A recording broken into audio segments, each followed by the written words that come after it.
And welcome back, travelers. This is For Azeroth, a podcast all about Warcraft with me, Garrett Weinzierl, and her, Jocelyn Moffett.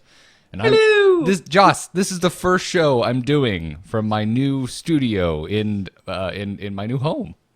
You still sound the same, Garrett. I know that you went and bought a whole new house because you thought that it would give you this like crazy rich sound environment, and I just hate to tell you, but you should probably just go back to your old place. It is actually a little more echoey here. I need to get some foam on the walls, to be completely honest. But I'm just screwing with you, dude. You're saying, so, I mean, you were close. I actually bought this in hopes that it would make me sound more like Kyle Ferguson. That's impossible, man. That dude, whew, he is just, we should just call him The Voice from now on.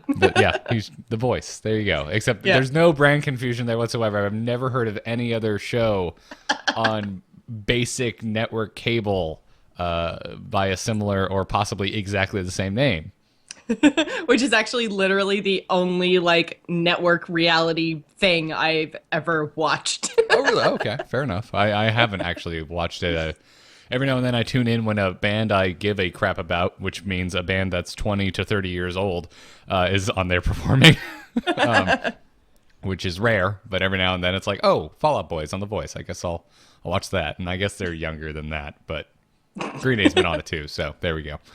There's my old band. But hey, we're here to talk World of Warcraft, not how great Kyle Ferguson's voice is. Although at some point, I'm sure he will join us on the show to talk WoW and bring his lovely voice to our little podcast here that we like to sometimes affectionately refer to as Faz. But hey, there's been some stuff, Joss. There's been some stuff outside of lore, which I know is pretty much the only reason you show up. Not really. But, well, sometimes. Okay. All right. Fair. At least you own up to it. Let's be honest. Sometimes the only reason I show up is to listen to you talk about lore. So, but there's been some stuff going on inside the game, especially on the PTR since we last recorded.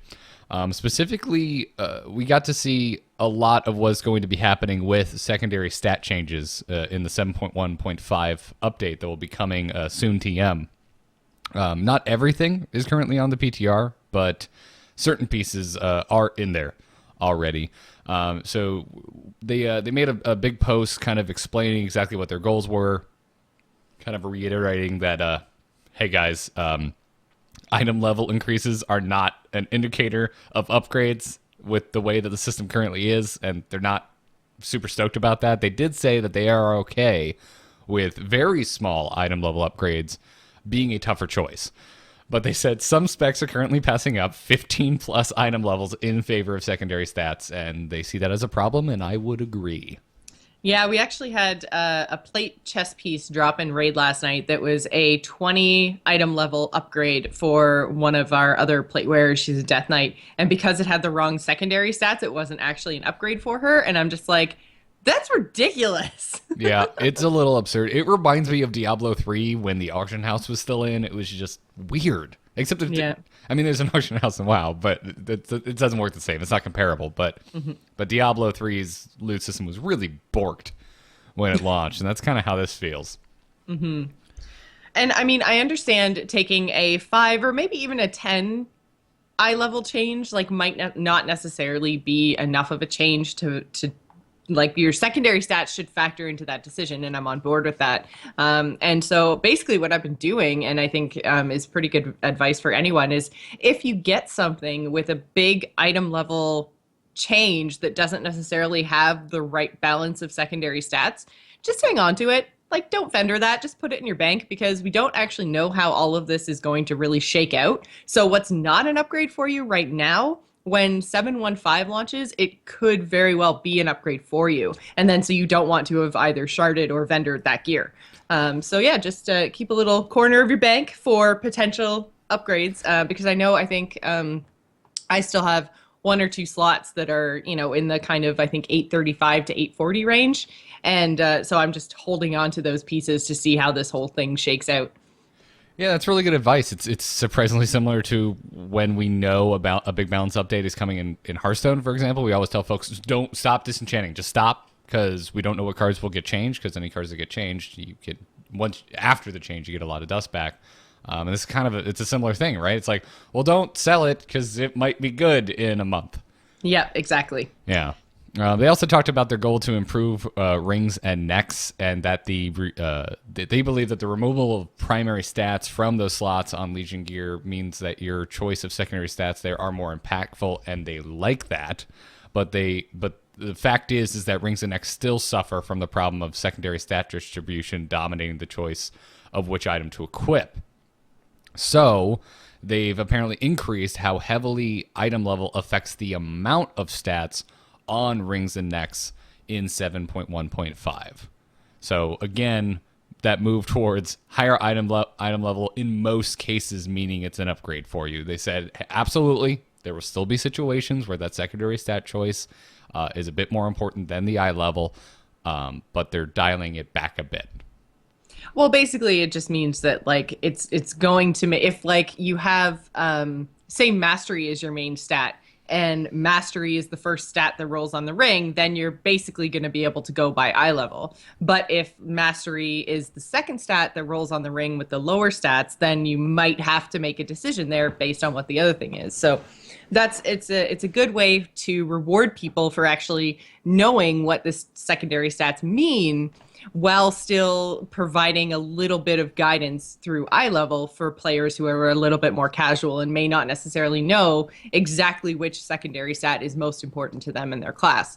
Because that is a little bit of a deeper layer to Warcraft. And if all you're doing is basic questing and world quests, and you're not really doing a lot of group content and stuff, then your secondary stats don't matter that much, because you're pretty much overpowered for everything that's out in the world right now.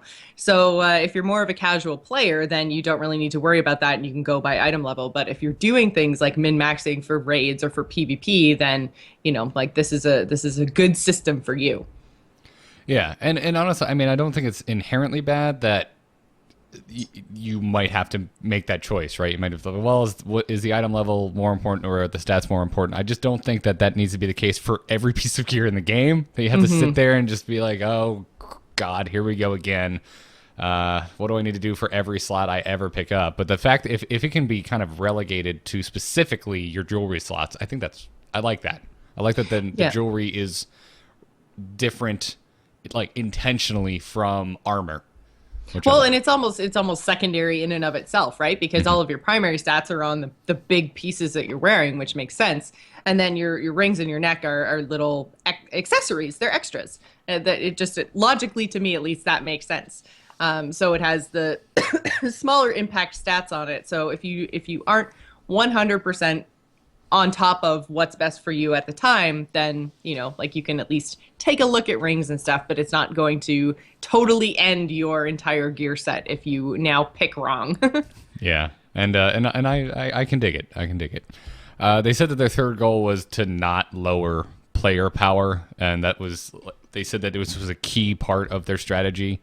And this is one of the things that isn't in the PTR right now. They said that right now, if you go on the PTR, player power is going to be down a few percentage, they said, compared to live. And so that the next build that will be coming will have changes that will increase the total amount of stats given by all items above level 800, which will basically fill this gap.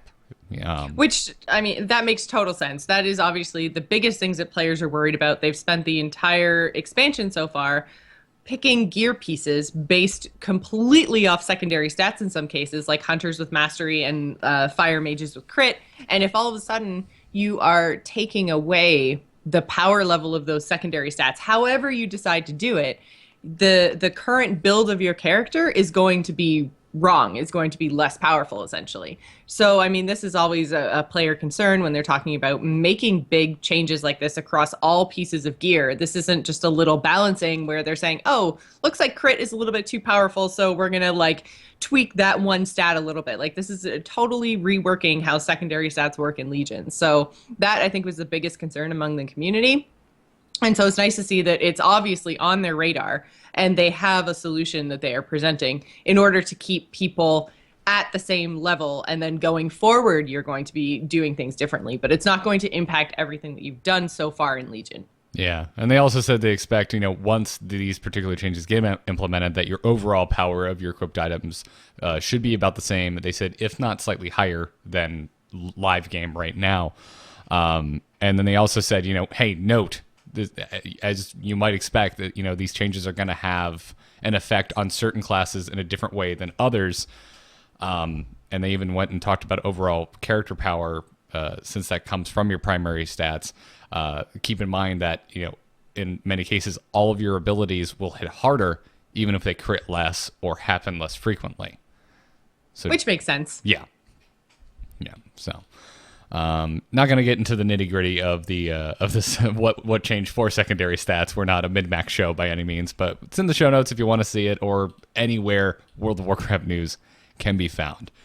Now let's move on to team shakeup news, because the lead narrative designer, Dave Kosick, for World of Warcraft, has moved to the Hearthstone team. So going over to the Team 5, and apparently they greeted him with cookies. This makes me sad for WoW and excited for Hearthstone. In Hearthstone, recently we saw Mean Streets of Gadgetzan be released, and especially at BlizzCon, when we actually saw the presentation, there was a lot of concept art, there was a lot of story built behind the Mean Streets of Gadgetzan, and it wasn't just like, okay, here's your cards, go. There was a very intentional narrative there, and in a way that we haven't necessarily seen in the past. Like, if you guys remember the first big expansion, Goblins versus Gnomes, it was basically like, there's goblins, there's gnomes, they make mechs. Hilarity ensues. But this time, we had factions, they had different themes, and those factions were kind of vying for different places of power in Gadgetzan, and it was a lot more involved than things that we've seen from the Hearthstone team in the past. So I'm very excited that they're taking a lead narrative person and finding a place for them on their team. It means we're going to get a lot more story-driven Hearthstone content, which I think is super cool, because they exist in this kind of universe within and around Warcraft, but they're totally making it their own, which is very exciting. But as far as Warcraft is concerned, I'm kind of like, no, but your stories have been so good. Yeah. I mean, that being said, I'm sure they have a direction where the narrative is going for the next expansion or two, considering how far ahead they work. So I'm sure we're not. It's not like Dave's gone and it's like, all right, next expansion, Dave had no hand in this whatsoever. It's going to feel disjointed. I'm sure his influence extends beyond Legion. I agree. It's just with the departure of Metzen earlier this year as well. It's like the big forces that have been behind the story of Warcraft in the past 8 years apparently. Dave Kosick, according to his LinkedIn, which is usually updated by the person themselves, he just missed his 8-year anniversary as a lead narrative designer. So, I mean, if he's been directing basically 2/3 of Warcraft's storylines since, I guess, pretty much Burning Crusade, then, to take the not necessarily, but retirement of Metzen. I was going to say loss of Metzen. I'm like, that's wrong. The retirement of Metzen, and now Dave moving over to the Hearthstone team, that's some pretty big, heavy hands that have been on the World of Warcraft story. So I am interested to see where it goes and what happens. And I think you're right, Garrett, that there's going to be a lot of influence from those two people moving into the next expansions and where the Warcraft story is going. But they're just losing a couple of really big figureheads in this section of the WoW team. So I am a little bit cautiously optimistic, I guess. Yeah. Well, I mean, we'll have to see. It's just a big shakeup. Yeah, from a story that I've loved so far. Yeah, I mean, this is more Angry Chicken discussion than anything else, but I'm excited to see what this means for Hearthstone. I mean, we've spent a good amount on the Angry Chicken discussing how there seemed to be a ton of time, effort, and thought put into the lore behind Mean Streets of Gadgetzan, but because of the nature of Hearthstone, you don't really experience a lot of that within the game itself. Mm-hmm. The most kind of story is told through the adventures, at least right now. So maybe that's going to be his sort of direction, is crafting the adventures within the Warcraft world. And he would know better than anyone else, how the world of Warcraft works and the backstories of all the different characters and stuff. So I think he's going to be a huge, huge asset to the Hearthstone team. I just think, yeah, it's a bit of a loss for the Warcraft team. Yeah. But yeah. That being said, I don't think, even though we don't like get a story mode in Hearthstone, I think there being a good cohesive story behind the cards just makes for a nice consistent set and theme. So it doesn't Agreed. necessarily matter if it's not an adventure. So, and then Mischief the Fel Kitty, which was we got to see the first time at BlizzCon. This damn thing is adorable. Is here for you, Jocelyn, to buy. I know. I already did. All right, fantastic. But did you get the plush version of Mischief? I did not, Garrett. So I bought the in-game battle pet like instantly. As soon as it popped up, I was like, mine. There's very little reason not to, because until the end of this month, 100% of the proceeds of the digital version of Mischief is going to Make-A-Wish. Yes, and this is what they've done now for the past few years. I don't know. Since I've been a part of Warcraft, in December, there has always been some sort of a battle pet, or I think there have been mounts in the past as well, but definitely battle pets, where the entire portion of the sales, because they're digital goods, right? So it doesn't really cost Warcraft anything to do this. So 100% of the sales of the digital pet go to Make-A-Wish, which is a fantastic cause. Yeah, so until December 31st, you guys can essentially make a donation to Make-A-Wish and get an adorable Fel Kitty in World of Warcraft, which doesn't show up in the mail anymore. I freaked out a little bit because I bought the kitty and then didn't log in for like a day. And then when I logged in, there was no mail. And I was like, oh no! Did I not get my kitty? Do I need to put a ticket in? And then so I went to check my collection, and they show up now at the top of your pet collection in like a little gift box. So you have to click on the gift box in your pet tab of your collection manager, and that's where it's sitting and waiting for you. So okay, very cool. Well, I'm tempted to get one. If nothing else, I will gift one over to Katie's account, as she is a relentless collector of adorable pets in World of Warcraft. And he is adorable. But yes, I don't have the plush version. Not yet, anyways. Well, definitely go check it out if you're into your pets, or if you're just into supporting Make-A-Wish. That's very cool. Also, the machinima they put out for it was awesome. The Grinch fan inside me loved every little part of it. I haven't actually seen this yet. Okay, it's great. It's adorable. Immediately after the show, go and watch it. It's Grinch-tastic, and the way they animated the Fel Kitty is just adorable levels set to 11. It is adorable. It's a good thing. It's a good thing. Now, Jocelyn, it is time. It is time to discuss some more World of Warcraft lore. And this week, you wanted to crack open your wizard's tome and discuss Khadgar. Specifically, because there is so much to talk about in regards to Khadgar that you want to talk about his early days. Well, that's kind of the thing, is that I was going to do the episode about Khadgar, and then I started like filling it all out, and then I was just like, oh my god, if I talk about what's happened to him in like World of Warcraft the game, we're going to have a 2-hour show. So I was like, we got to narrow this down somehow. So today we're going to talk about Khadgar pre-World of Warcraft. So the first time we see Khadgar show up in World of Warcraft is actually in Burning Crusade and Outland. So we're going to talk about basically how he got there.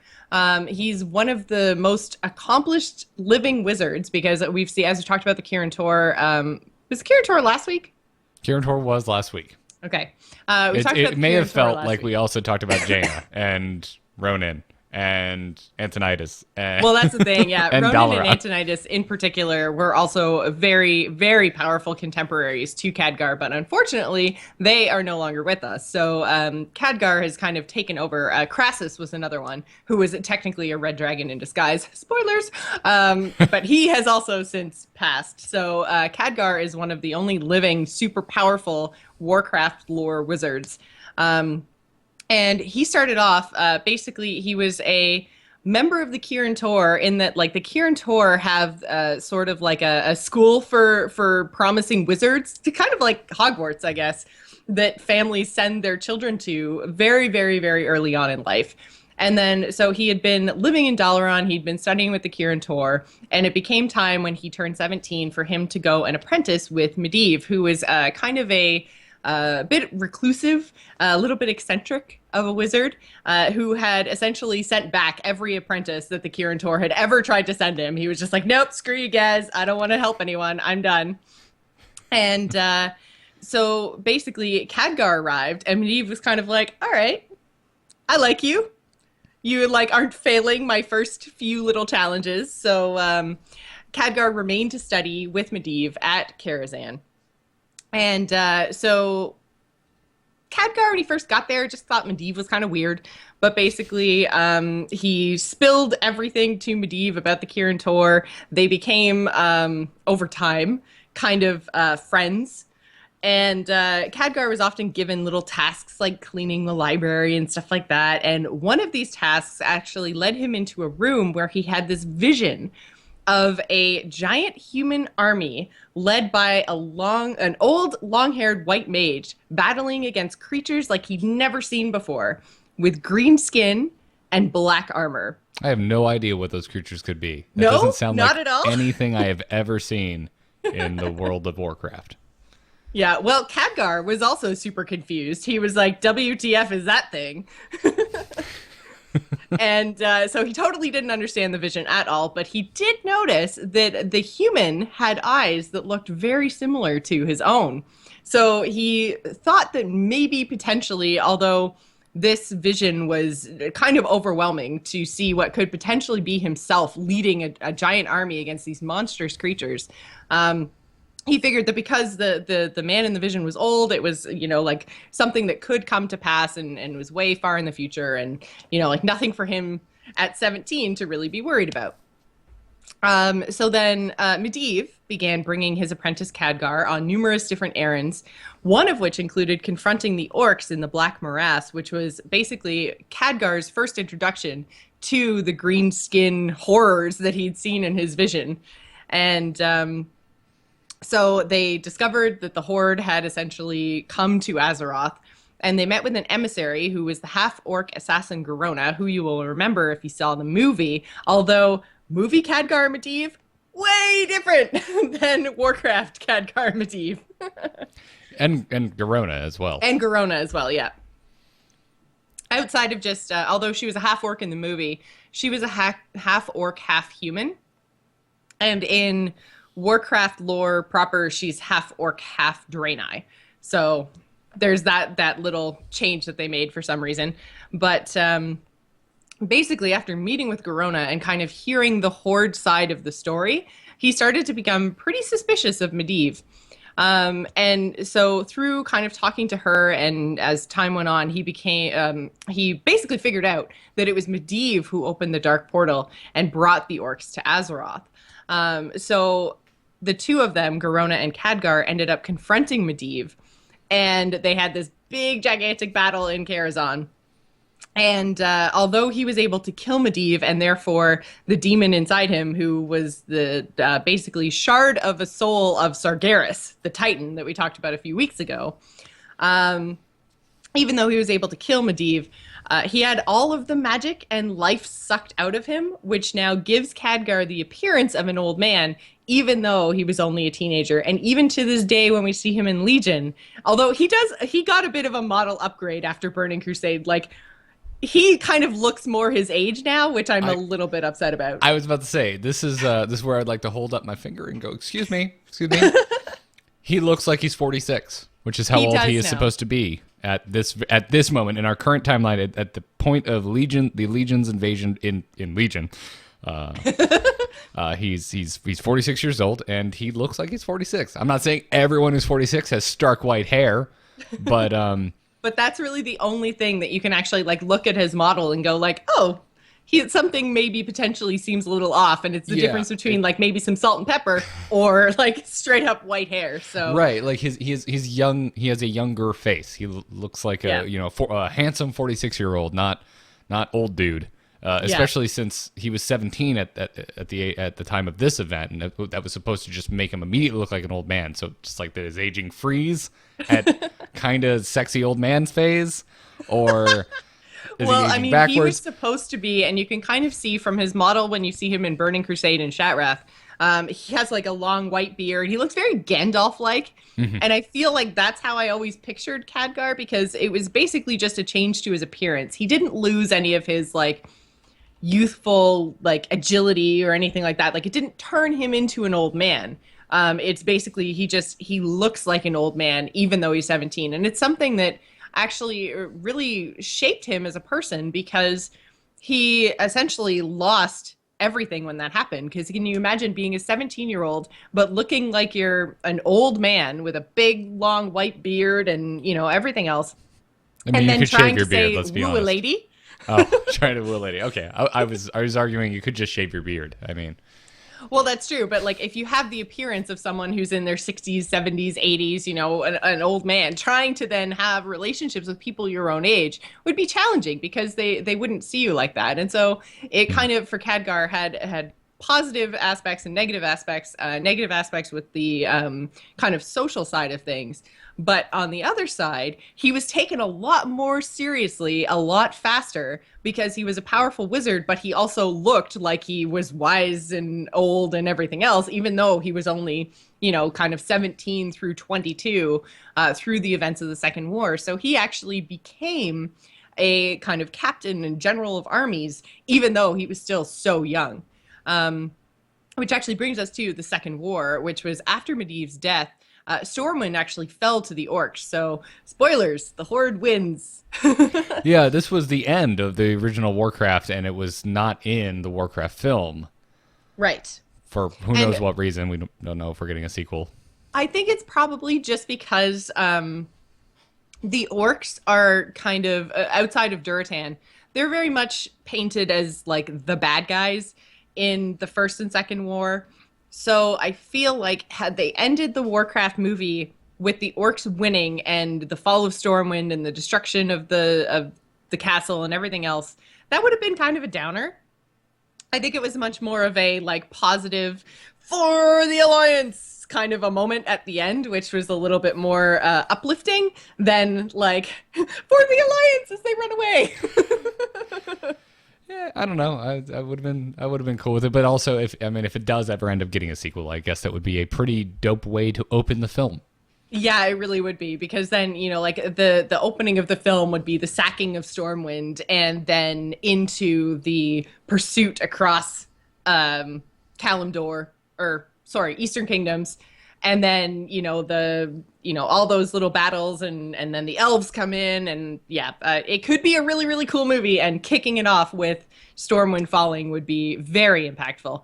Anyways, that's movie universe. We're talking game universe.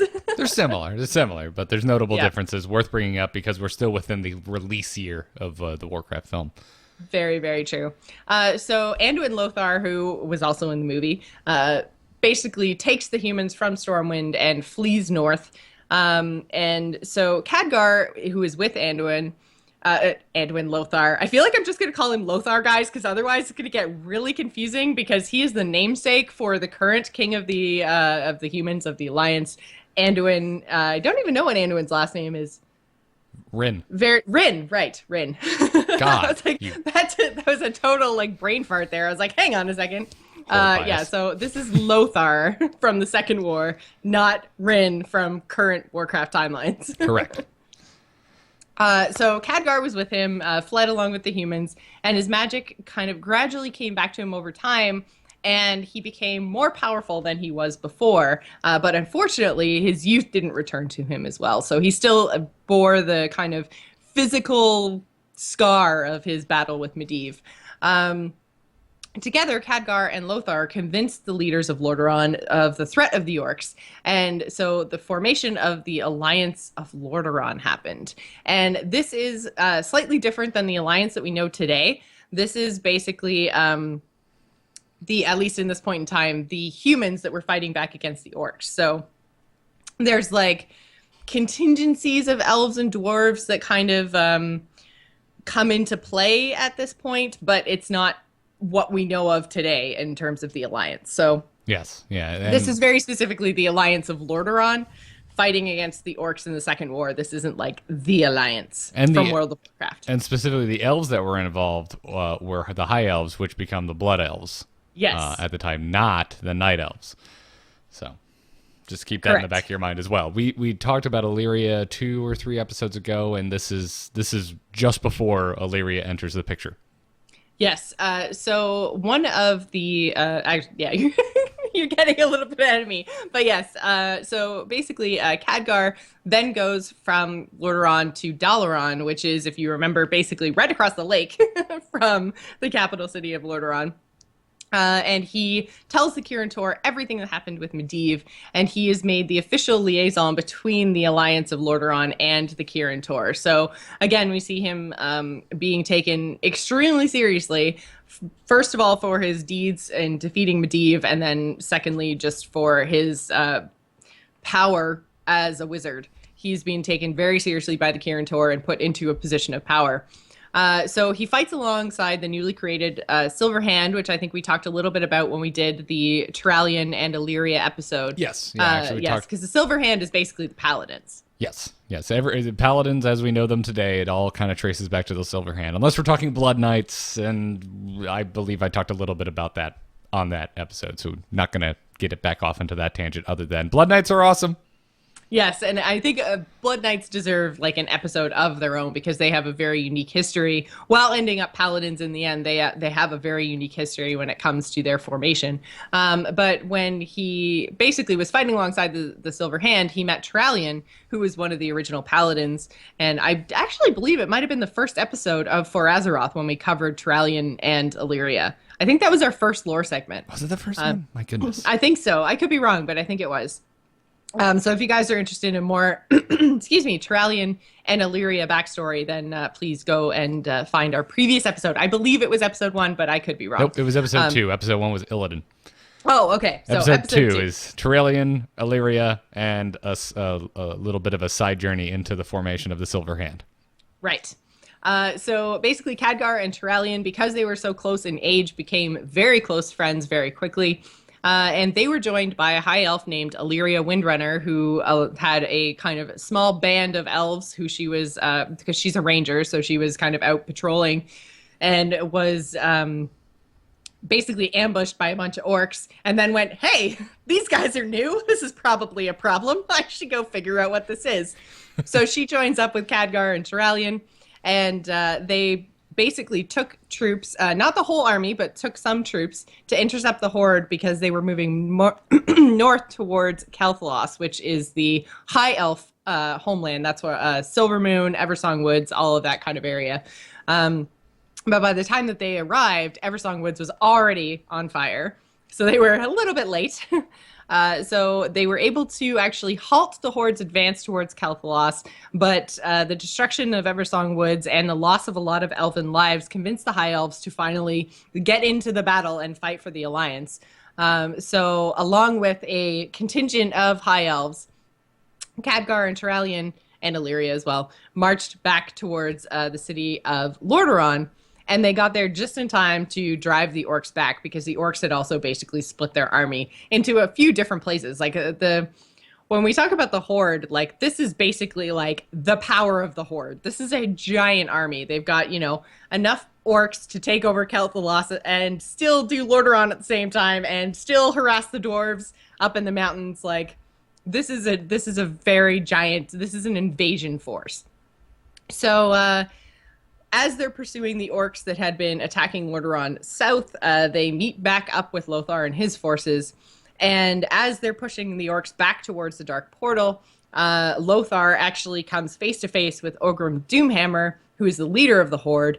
But they fought in single combat, and Orgrim defeated and killed Anduin Lothar. And this is the point where the Alliance rallies behind Turalyon, who fights Doomhammer right after, which I feel is a little bit cheating. Like, he's just had this giant, like, one-on-one battle to the death, and then Turalyon, like, fights him right after, so he's a little bit weakened, but... It's a war, Jocelyn. I know. Not, this isn't single combat. This isn't Makara.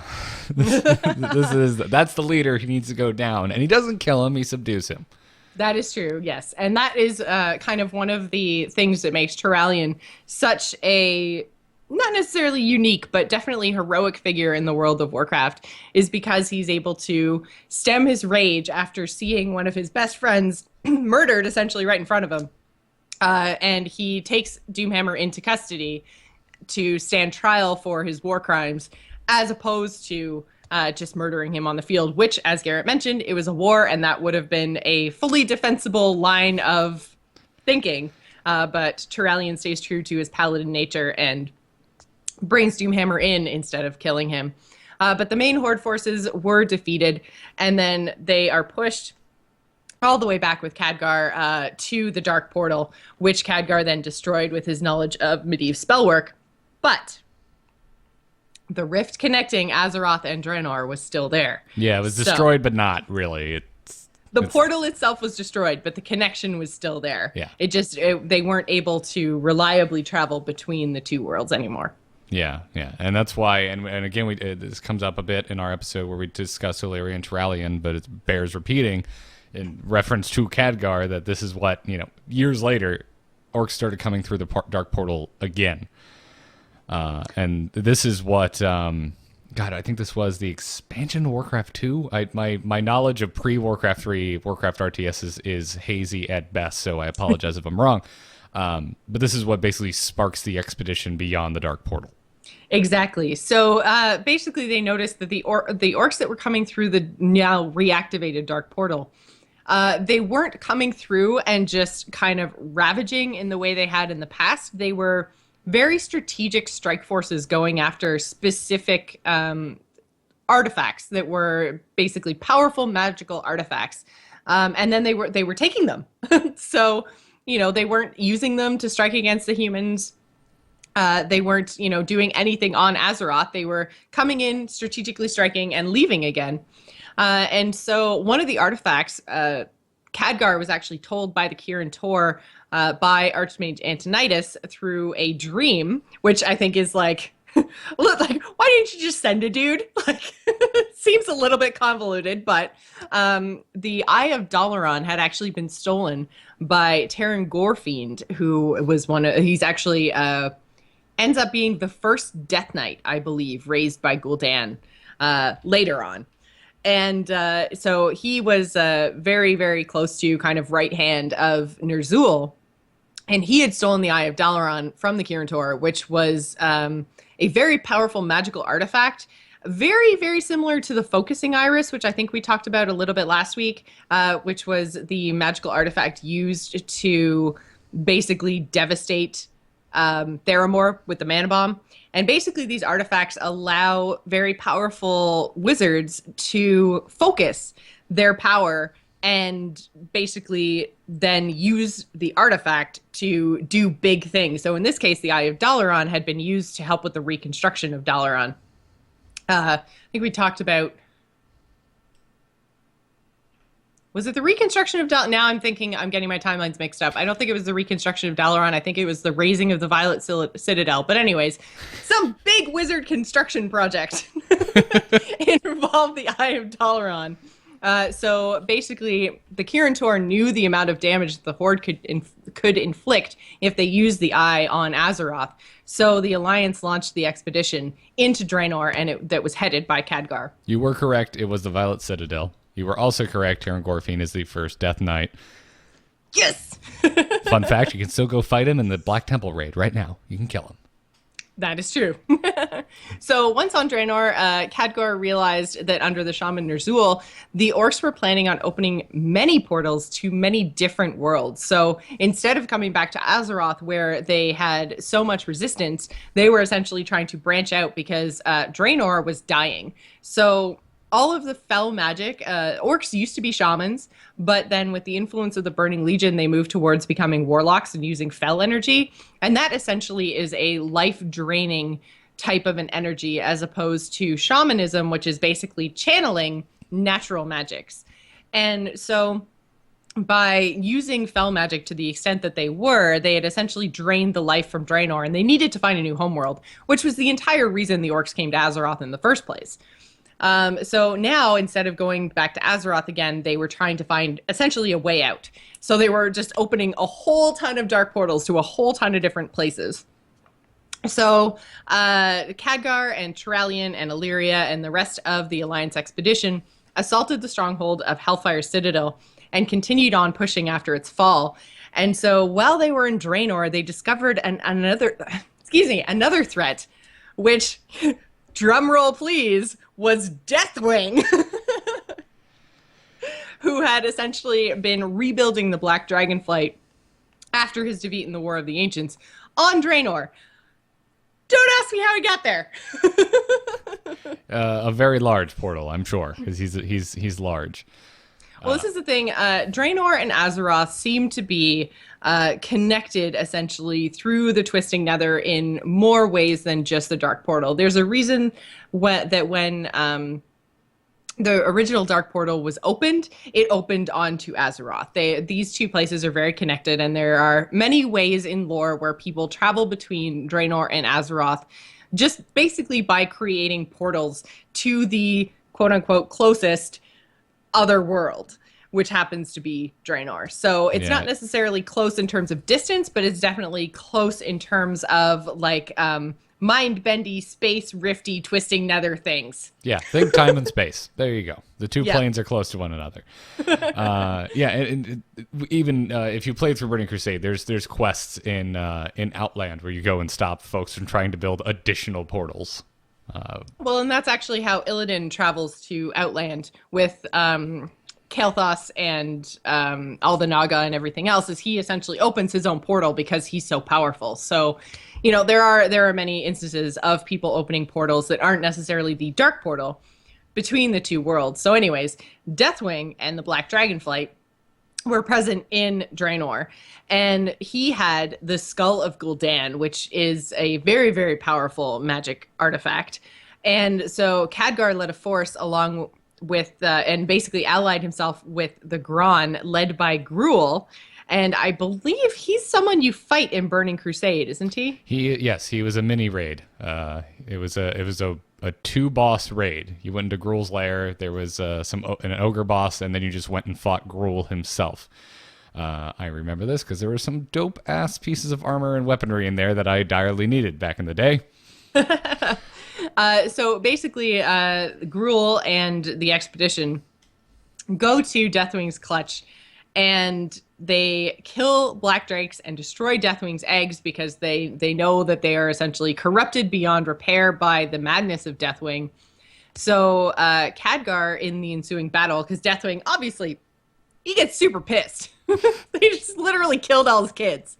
So there's a giant battle with Deathwing, and Khadgar, if basically they would have lost if Khadgar hadn't been there, because he was able to magically dismantle some of the plates that are literally at this point holding Deathwing together, and force Deathwing to retreat and abandon the Skull of Gul'dan.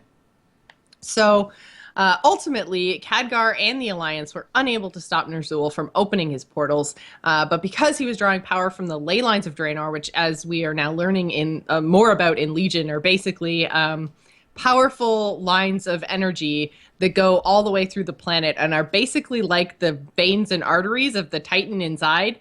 Yes.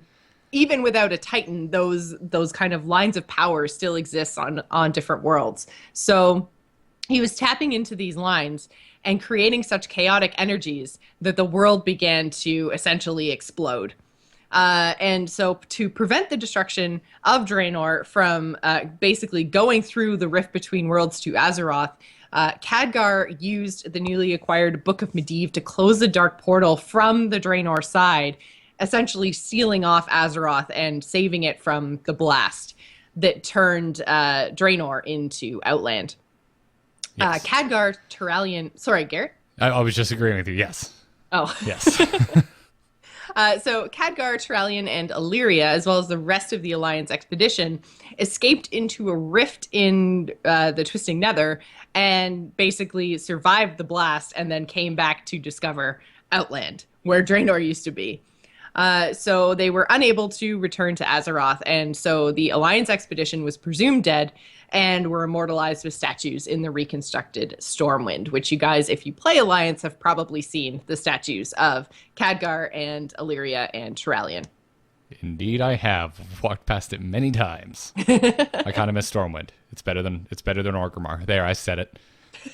Hey, I mean, I am all for like medieval castle type things. I agree. I think Stormwind is freaking awesome, and Orgrimmar is like bones and spikes and furs and leathers and yeah, just it's okay. I prefer the castle. I prefer the technical term. It's a turd pit. I'm glad you. I'm happy you discussed Khadgar and specifically his first voyage beyond the Dark Portal, because I had no idea that he conscripted Gruul and the Gron to fight against Deathwing. I didn't know you could even talk to a Gron. I assumed they were just big and dumb. Well, I don't necessarily think that he was like a captain of industry or anything. He was very much like Gruul smash. But now I'm just thinking of Gruul with like a monocle and a bow tie and a top hat, and you're just, the market sales are down on dragons because I've been killing all of them. Exactly. I've been spearing them upon the spikes of the Blade's Edge Mountains. And you should probably abandon your shares. No, that'd be fantastic. If you haven't, so it wasn't so much that he was a very intelligent ally. It was more so he was kind of the hired muscle. And Khadgar literally went to him and said, "Dragon's bad. Eat Gruul. Eat Gruul friends." So if this was Warcraft 3, he went to the mercenary hut and hired him. Yes. Very cool. Very, very cool. Well, that will bring us. That will close the book on our discussion of the early days of Khadgar. And again, I'd highly recommend you go and check out the second episode of For Azeroth if you missed it, to fill in the gaps where we tried to not overlap as much as humanly possible with Turalyon and Illyria. Go check out that episode. Now, let's wrap it up, Jocelyn. Let's bring it home, because we love hearing from you, the listeners, and you can write in to For Azeroth by use the subject line WoW. Makes it easier, and send that email to amovetv@gmail.com. That's amovetv@gmail.com. And our email today comes to us from Cormath, a Blood Death Knight on Senjin in the U.S. So Cormath writes, "To the For Azeroth crew, I've been reading through a number of the Warcraft novels. Thanks for the motivation, Jocelyn. After only making it through a handful, I keep seeing common links. Horde and Alliance heroes working together. While sometimes tentative at first, we see some opposing faction heroes become steadfast friends. This is evident not only in the novels, but in-game within World of Warcraft and the Warcraft 3 series. Vol'jin and Tarathan Court? Am I pronouncing that correctly? Yeah, his name is very, very close, and I always get him mixed up with Turalyon. But it's Tarathan, I think. Gotcha. Tarathan? I don't know. Tarathan sounds a lot more wowy, so I'm going to go with that. He also mentioned Thrall and the pre-mana bomb Jaina. That's a very important distinction to make. Yeah, we don't talk about it really anymore because it seems so far at this point. But like Thrall Jaina, that was a thing we used to ship back in the old Warcraft days. I mean, it was even I think there was one of the, you got the binary codes from old Nomergon. Were you aware of this, Jocelyn? I was not. In the original Nomergon 5-man, you could pick up these little pieces of paper that were binary script, and you could actually translate them, and they would say things, and one of them was something to the effect of Thrall and Jaina sitting in a tree.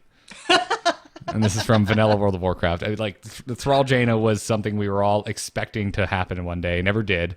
And nowadays there's just no evidence of it whatsoever. Jaina does not really want to be around Thrall anymore.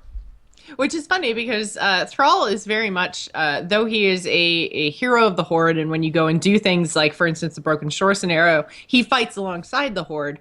But he is, the leader of the Earthen Ring. Yes. I can't believe I almost spaced on the name of my friggin' server, but he is the leader of the Earthen Ring. So he is very much part of a neutral faction of shamans. So it's really interesting that even then she still doesn't consult with him or, show any signs of kind of friendship. He, I guess, Jaina was present at his wedding, though, wasn't she? I believe so, yes. If Yeah, memory so serves. I mean, there's still some, but it was very much like kind of end of Kata into Mist, which I guess actually would be when the mana bomb happened. That is very much since then they've kind of split and don't really even in the trial of Garrosh, they don't really talk much. Yeah. But it doesn't end there. Anduin and Bane, Ronin and Broxagar, Rhaegar and Varian, Thessarian and Kultira Deathweaver, Death Knight Pride Garrett, woo! And he said, that's just the name of few. So Cormac says, to conclude, what are your thoughts on us, the players, the heroes of Azeroth, teaming up with cross-faction player heroes? While I mostly play Horde, I played heavily Alliance for a time and would love to continue to adventure with others from my other faction while playing my main. It seems the framework is there for a time, or maybe you still can mercenary mode in PvP, which allowed you to play for the opposite faction. The Broken Shore events pairs Alliance and Horde groups, but keeps you on different paths, granted. I'm not suggesting cross-faction raid groups, but perhaps for the open-world aspect of the game, world quests, or questing in general, maybe even dungeon content, who knows what players will come up with. In a time where unity against the Burning Legion could mean the victory or defeat, let's tear down these walls until after we defeat the Legion. Winky face. Suffer well, Cormac. This is something we've touched on a very little bit on this show. I think I said that last year. When I think Metzen came out. It was just like, well, for the Alliance, for the Horde, but this time let's chant together for Azeroth or something to that effect. I thought that's where they were leading with it. And we never got the announcement, and clearly Legion is here. We do not have cross-faction play to this regard, and it's something I would really like, because Cormac is 100% on point when it comes, and he says not raids. I think we absolutely should have cross-faction raids, because if there's at any point where the Horde and the Alliance should band together, it's to defeat the big bad. So I agree that in the novels there are, and even within the actual game itself, there are many, many, many times where individuals do come together for the greater good across faction lines. However, I feel like the Alliance and the Horde as kind of larger groups are never actually going to get along. And as a Horde player, and especially after seeing the events in Stormheim, I find it very difficult to play with Alliance players. And I will grant, from a gameplay perspective, it is frustrating as all hell when you're trying to do world quests and you just don't tag something first, and then an Alliance person tags something first, and then you're just like, okay, well now I have to go find another group of mobs because those don't count towards my questing. So from a gameplay perspective, everyone playing together would be awesome.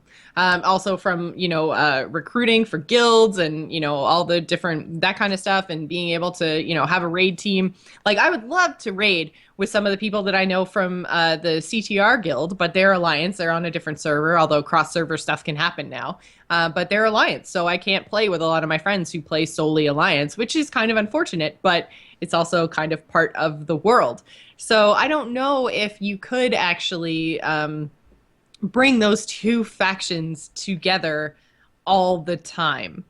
I think I really like how it was implemented in the Broken Shore, where you were both working towards an end goal but still fighting with your faction. If everyone had just all been mixed in together, I feel like it would be weird.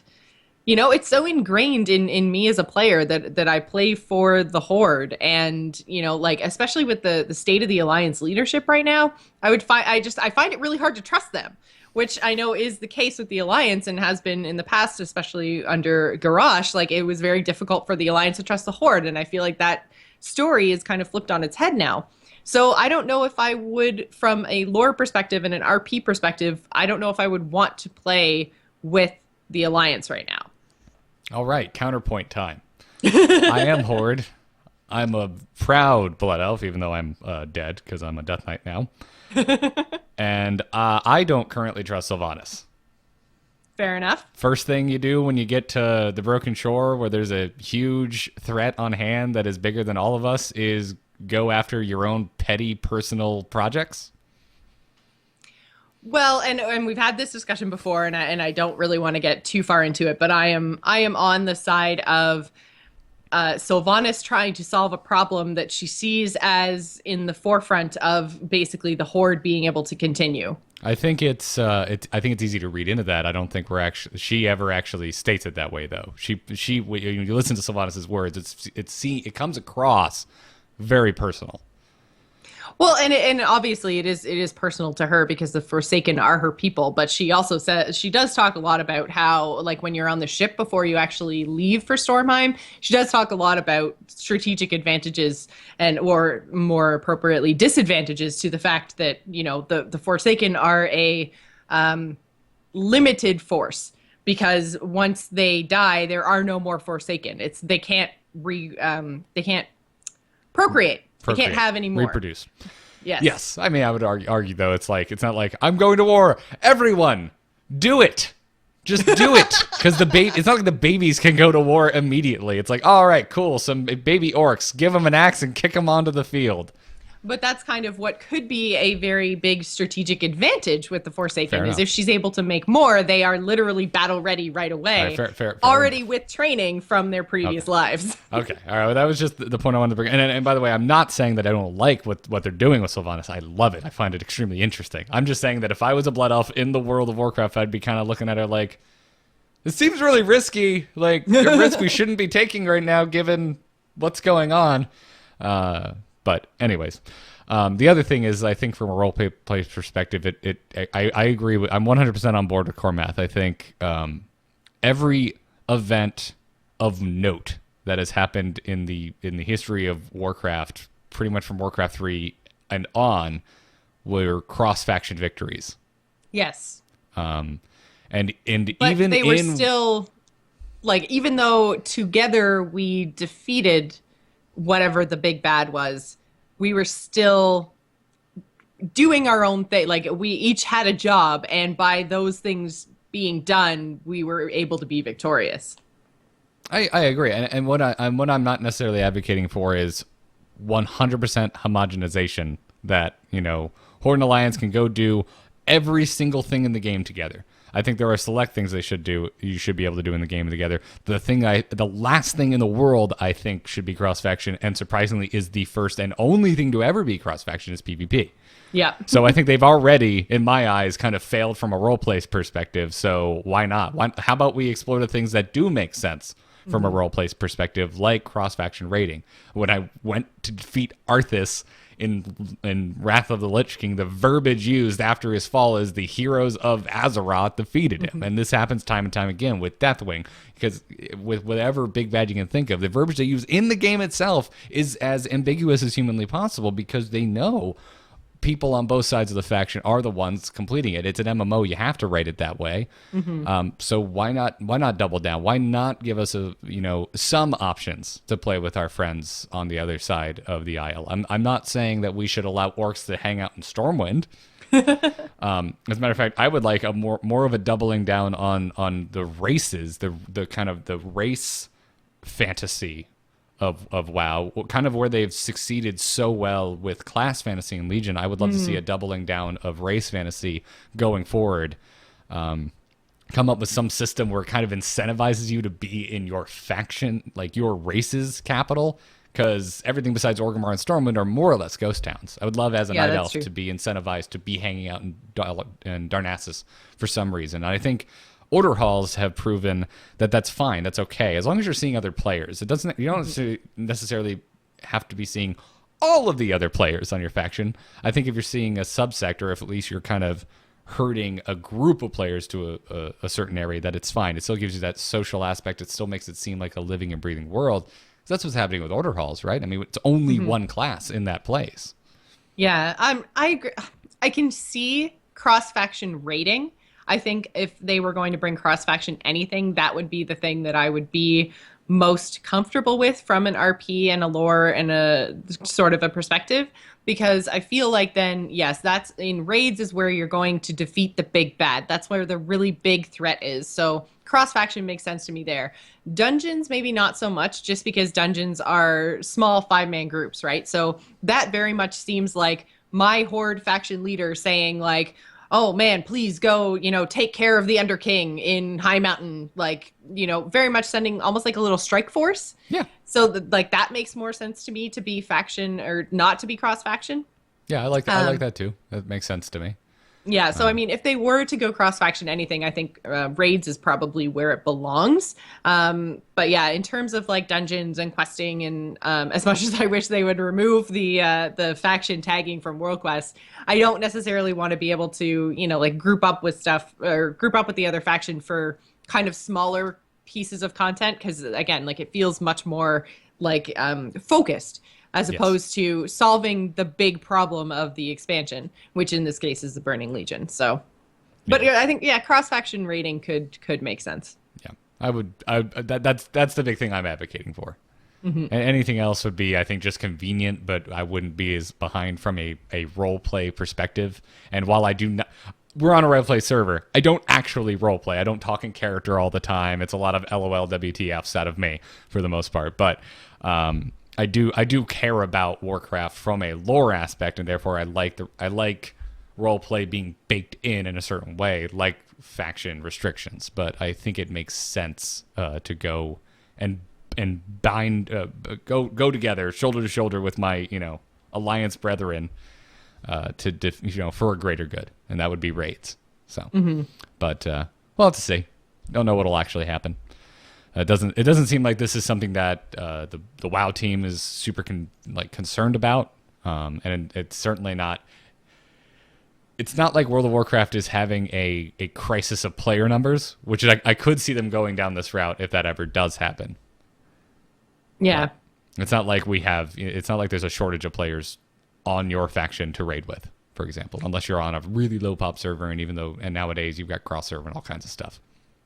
Yeah, and LFR, right? Yeah, and LFR. How cool would it be, though, if the LFR would be a great place to do this, because just random assortment of players, you just pour it in, it's like, oh, there's a human, there's an orc, there's a blood elf, there's a night elf. Who gives a crap? Everyone yells at each other anyway. That's why we can all yell together. Exactly. This way it makes sense from a roleplay perspective. We should be mad at each other, but we should still want to kill the whatever the boss is. Yeah, the vagina puppet show, as you like to put it. But yeah, anyways, Cormath, man, thank you for the thought-provoking and also reigniting the Sylvanas debate email. We appreciate it. That's going to do it for this episode. Again, send your emails to amovetv@gmail.com with the subject line of WoW if you would like to talk to Joss and I and get on an episode of For Azeroth. If you are subscribed on iTunes and if you are digging For Azeroth, we're a new show, guys. We're not even in the double digits yet. This is only episode 7. 5-star reviews help us out a ton.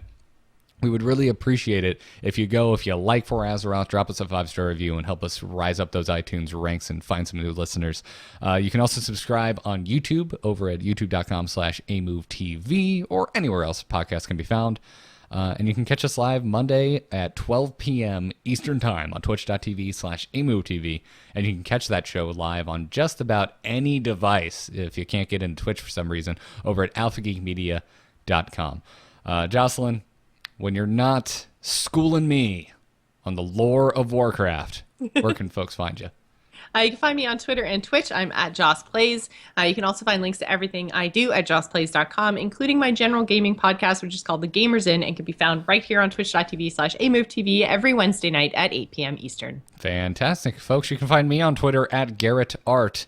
And if you were not aware by now, there are 2 T's in Garrett. Everyone, and I mean everyone, forgets it. Everyone. My iPhone even autocorrects it to have 1 T. So I don't know if it's people forgetting or if it's Apple being biased against 2-T'd Garretts, but I have never met another Garrett that spells their name with 1 T. Neither have I. I've met the opposite gender named Garrett, and still no T. Yes, I think I've met 2 female Garretts in my life. Interesting. But anywho, you can follow me on Twitter. amove.tv is the place for all of the other podcasts. I would find it amusing if you didn't already know about The Angry Chicken, considering its popularity versus this brand new show. But just in case you didn't know, Jocelyn and I have another podcast called The Angry Chicken where we talk Hearthstone alongside our good friend Dills from The Instance. So go check that out. Other than that, there's plenty of other shows at eMove.tv. Chances are they're Blizzard related in some way, shape, or form. So go check it out and see the other variety of podcasts we have over there. That's going to do it for this episode of For Azeroth. And until next time, well, I'm just going to borrow a line from my buddy Cormath. Suffer well.